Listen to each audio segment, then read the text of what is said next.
Hello everyone, আসসালামু আলাইকুম। গতকাল রাত্রেবেলা এখানে খিচুড়ি আর মুরগির মাংস রান্না করছিলাম। খিচুড়ি রান্নার জন্য আমি এখানে পেঁয়াজ, মরিচ, 3 রকমের ডাল আমি এখানে দিয়েছি। খেসারির ডাল, মুগের ডাল আর মুসুরির ডাল এখানে আমি অ্যাড করেছি। আর সব কিছু দিয়েই রান্নাটা বসিয়ে দিলাম। আর তারপরে দেখেন এই যে মাছগুলাও কেটে নিলাম। এই মাছগুলো কিন্তু টিকিট থেকে ধরে নিয়ে আসছে, তো এই মাছগুলো কেটে ধুয়ে রেডি করে নিলাম। আর এই যে খিচুড়িটাও ফুটে উঠছে। আর তারপরে মুরগির মাংসটা রেডি করে নিলাম। মুরগির মাংসটা কিন্তু একটু হলুদ লবণ ঝালের গুঁড়া দিয়ে মাখিয়ে রাখছি। ওভাবে রাখলে কিন্তু একটু কালারটা অন্যরকম আসে। আর এখানে আমি একটু মুরগিটা বসিয়ে কষিয়ে নিচ্ছিলাম। আর এই যে মুরগিটার ফাইনাল লুক, মুরগিটা আমার রান্নাই হয়ে গেল।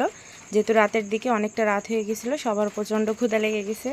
সবাইকে যে খাবার বেড়ে দিচ্ছিলাম, খাচ্ছিল এখানে আমার বড় ছেলে।